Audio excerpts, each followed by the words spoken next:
아마 오늘 이야기는 그간 많은 사람들이 고민해오고 있었던 부분의 솔루션이 될 수 있을 것 같아요. 저 역시 한때 이런 고민 때문에 밤잠 이루지 못했던 그런 시기가 있었는데, 오늘 말씀드릴 이 솔루션으로 해결을 하고는 소득이 한 3배? 한 4배 정도 상승을 했어요. 제가 이제 단언컨대 200페이지 책 한 권을 읽는 것보다 오히려 더 유익하고 도움이 되실 겁니다, 오늘 콘텐츠가. 저도 이제 책을 쓰는 사람이지만 이 핵심만을 간결하게 좀 적기가 사실 쉬운 일은 아니거든요. 이해도를 높이기 위해서 이제 전개부터 밑바탕 이야기부터 이렇게 해나가야 하는 그런 어려움도 있고요, 책을 쓰다 보면. 그래서 이제 사람들은 늘 빨리 핵심만, 실행 방법만을 원하기 때문에 가끔은 이런 콘텐츠도 좀 필요하지 않나 하는 생각을 해서 이 콘텐츠를 만들었습니다. 오늘 이야기가 바로 이제 핵심만 갖추는 그런 내용이 될 거고요. 많은 도움이 되었으면 좋겠습니다. 자, 여러분, 동네 여기저기에서 장사하는 분들을 만나면 하나같이 이제 잡상인이 되고 싶은 욕망을 저는 느낄 수 있는데, 그럴 때마다 제가 이제 잡상인을 벗어나서 전문가가 되라고 이제 조언을 드리거든요. 이게 이제 쉽게 변화할 수 있는 건 아니에요, 솔직히 말씀드리면. 그런데 시간을 두고 명확한 제시를 해줘야 비로소 이해를 하고 스스로도 전문가가 되기 위해서 노력을 하시더라고요. 이제 그분들이 가지는 어떤 오류 중에 하나가 잡상인이 전문가보다 돈을 더 많이 벌 거라는 착각을 한다는 건데요.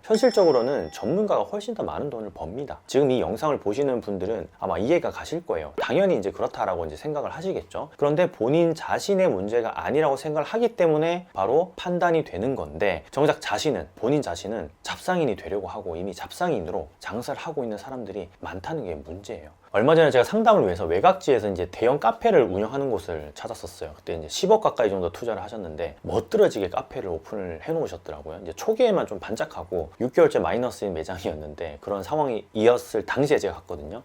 좀 쉽지 않은 구조였죠. 이제 처음에는 직원 2명, 그리고 알바 2명, 그리고 이제 사장님 내외로 돌아가는 그런 카페였는데, 지금은 가족 운영으로만 근근히 오픈을 하고 계셨었어요. 카페의 문제점은 사실 오늘의 주제와 비슷한 맥락을 가지고 있었는데, 이미 잡상인으로 포지셔닝이 좀 잡혔고, 그런 잡상인 컨셉에 맞는 마케팅을 하느라 정신이 없었어요. 이게 무슨 말인가 하면, 마케팅 회사와도 계약을 해놓고 진행을 하고 있는 부분이 있었는데, 그 마케팅 회사는 그냥 온라인에서 상위 노출을 해주는 그런 단순한 회사에 불과했어요. 이게 전략을 짜주거나 제안을 하거나 제시를 하거나 그런 회사가 아니었고요. 에스프레소 커피, 드립 커피, 빵, 디저트, 샐러드, 밥, 스테이크, 와인, 칵테일, 이 모든 걸 다 판매를 하고 있었는데, 각자의 특기가 다들 있더라고요. 누나는 베이커리, 어머님은 밥, 남동생은 칵테일, 커피는 3분 다 배우셔서 이제 머신이건 드립 이건 다 하실 수 있었고요. 여러분이 봐도 어떤 게 문제인지 바로 정답이 나오지 않나요? 이 카페가 이제 위치해 있는 곳은 큰 호수 근처인데, 처음 본인들이 매장을 차렸을 때에는 주변에 식당이나 카페가 그렇게 많이 없었다고 해요. 그러니까 처음에 좀 됐겠죠. 그런데 시간이 지나면서 하나둘 매장들이 막 생기고, 그 매장들에게 손님을 빼앗긴다고 판단을 하니까 이 사태가 벌어진 거예요. 이게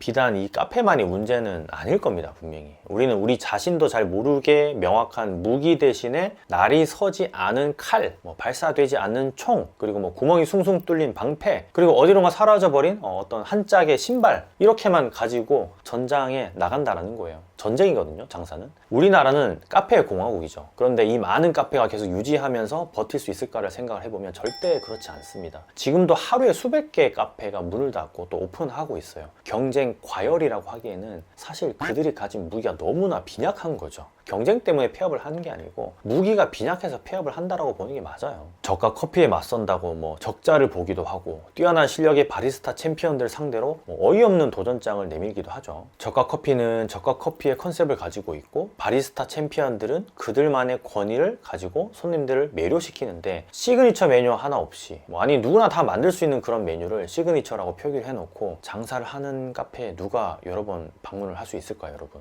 어제 이제 한 지역에 새로 생긴 제가 한 카페를 갔는데, 모든 메뉴에 시그니처 표시를 다 해놓으셨더라고요. 모든 메뉴에. 이걸 보고 제가 다 사 먹어봐야겠다 라고 이제 생각보다는 왜 이렇게 표시를 하셨을까 라는 탄식이 좀 나왔는데, 어느 것 하나 포기하지 못하는 그런 사장님의 생각이 오히려 이제 악수를 두게 되는 거죠. 이런 상황은 1만 시간의 법칙이라는 말 많이 들어보셨죠. 이제 어떤 분야의 전문가가 되기 위해서는 최소 1만 시간 정도의 훈련이 필요하다는 그런 법칙인데, 이게 이제 1993년도인가 아마 그쯤에 미국의 그 콜로라도 대학교의 심리학자인 앤더슨 에릭슨이 발표한 논문에 실려 있는 그런 내용이에요. 이후에 이제 여러 책에서 이렇게 막 다 나오고 뭐 그 논문을 인용하면서 이제 많은 사람들이 알게 됐죠. 이제 관련된 책들도 여러 번 나왔고요. 그런데 저는 개인적으로는 이 자영업에서는 사실 이 1만 시간까지도 필요 없다고 생각을 합니다. 1만 시간까지 필요가 없어요. 그러니까 잡상인이 되지 않고 전문가, 무엇 하나를 잘하는 매장이 되기 위해서는 오로지 스스로의 포지셔닝을 어떻게 하냐에 따라 달려있지, 뭐 이게 1만 시간도 뭐 5천 시간도 필요 없는 거죠. 딱 제가 봤을 때는 100시간이면 충분하지 않을까 싶어요. 100시간 좀 너무 이게 비약이 심하다라고도 느끼실 수가 있는데, 저는 이게 100시간이면 하루 10시간이라고 이제 가정을 하고 이제 우리가 잠자는 시간을 빼고 그러면 10일입니다. 10일. 10일이면 잡상인에서 전문가로 거듭날 수 있어요. 솔직히 그 방법을 한번 말씀드려 볼게요. 카페를 예로 들어서 말이죠. 자, 10일 만에 전문가로 거듭나는 방법은 하루에 한 이틀 정도는 원데이 클래스를 들으면서 시그니처 메뉴, 나만 만들 수 있는 메뉴를 하나 이제 섭렵을 합니다. 그리고 그 시그니처 메뉴 하나를 위해서 모든 마케팅 플랜을 다 거기에 집중을 시키는 거예요.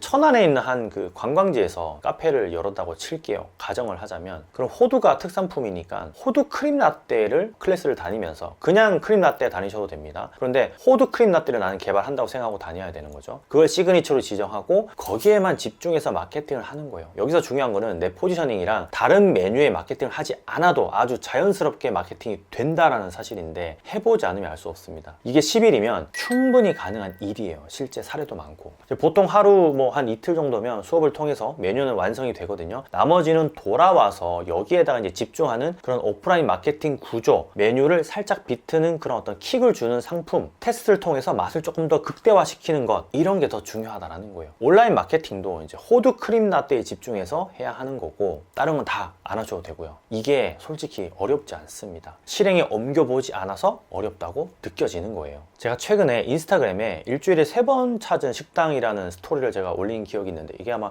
인스타그램에 제가 올렸던 것 같아요. 어디다 올리긴 올렸는데 하도 올리는 곳이 많다 보니까 기억이 잘 안 나는데 아마 인스타그램 스토리가 맞을 겁니다. 거기에 보면 이 매장은 메뉴가 4개 정도 있어요. 시그니처로 표시되어 있는 덮밥을 한번 제가 먹었었는데 나머지도 좀 생각이 나더라고요. 먹고 싶은 생각이. 그래서 이 4개를 다 먹어보고 싶어서 점심때마다 갔었습니다. 심지어는 주말에도 갔고요. 그런데 모두 다 성공이었어요. 맛있었어요. 엄청 맛있었어요. 이 식당뿐 아니라 이제 앞서 말씀드린 카페도 똑같아요. 많은 사람들이 이제 저가 커피는 데일리 커피로 생각을 하고 마시는데 6,000원, 뭐 6,500원 이런 시그니처 커피를 좋아하는 사람들도 분명히 있거든요. 저도 그 중에 한 명이고요. 저가 커피에서는 느끼지 못하는 그 맛과 뭐 분위기, 뭐 시간이 있기 때문에 가능한 일이에요. 이제 그걸 마심으로써 이 매장의 가치를 높게 평가하고 다른 메뉴까지 맛을 보게 되는 거고요. 우리 동네의 많은 매장들을 유심히 한번 보세요. 전문가로 포지셔닝한 매장들은 한 번씩은 꼭 가보고 싶은 생각이 드는 반면에, 그렇지 않은 매장들, 뭐 풍선 간판이나 뭐 전단지, 매장 입구에 뭐 이것저것 모조리 막 다 판다고 컨셉 없고 그렇게 막 적어놓은 곳들은 그다지 땡기지 않잖아요. 안 가시잖아요. 내가 단돈 1만 원을 써도 제대로 만든 곳에서 먹고 싶다는 기본적인 심리를 우리는 가지고 있기 때문에 그런 거예요. 불경기일수록 그런 심리는 더 이제 가중이 되는데, 최근에 매출이 많이 줄어들고 있다면 이 부분을 꼭 생각을 해보셨으면 좋겠어요. 지난 똑사모 세미나에 오셨던 한 분이 상가 분양의 함정을 생각하지 못하고 거금을 들여서 분양을 받으셨다가 졸지에 본인이 식당을 운영하게 되셨거든요. 이제 프랜차이즈 매장으로 임대를 놓았는데 임차인이 계속 적자가 나니까 이제 포기를 하고 나가신 거죠. 그래서 본인이 운영을 한답시고 프랜차이즈 간판을 떼고 뭘 할까 고민하다가 스스로 이제 잡상인이 난 돼야지 라고 생각을 하고 저에게 이제 뭐 메뉴, 컨셉, 운영 방식 이런 걸 막 이야기를 메모해 놓으신 걸 갖고 와서 막 저한테 이야기를 하셨는데, 이미 앞서 이야기했던 잡상인 컨셉에 풍선 간판까지 다 맞춰 놓고 나서 일을 저지르고 나서, 그러고 나서 저한테 말씀을 하시더라고요. 이것저것 다 파는 그런 식당으로 말이에요. 좀 많이 안타까웠는데, 우리는 우리 스스로 좀 한 번쯤 생각을 해봐야 되는 부분이 있어요. 나는 지금 잡상인인지 아닌지, 뭐 전문가인지,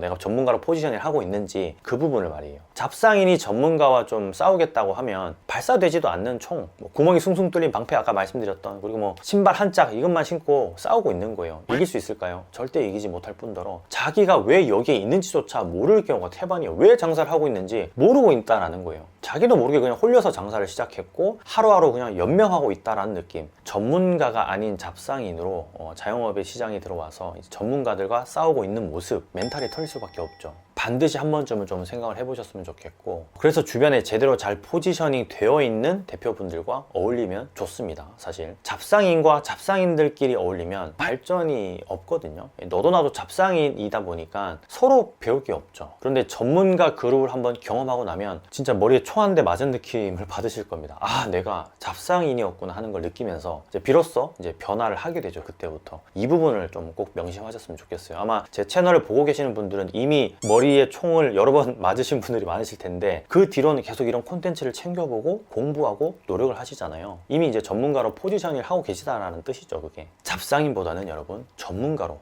그렇게 포지셔닝을 반드시 하셨으면 합니다. 자, 그러면 오늘 콘텐츠는 여기까지고요. 건프로는 이만 들어갈게요. 감사합니다. 유익하셨다면 좋아요 꼭 눌러주세요. 많이 봐주시고요. 감사합니다.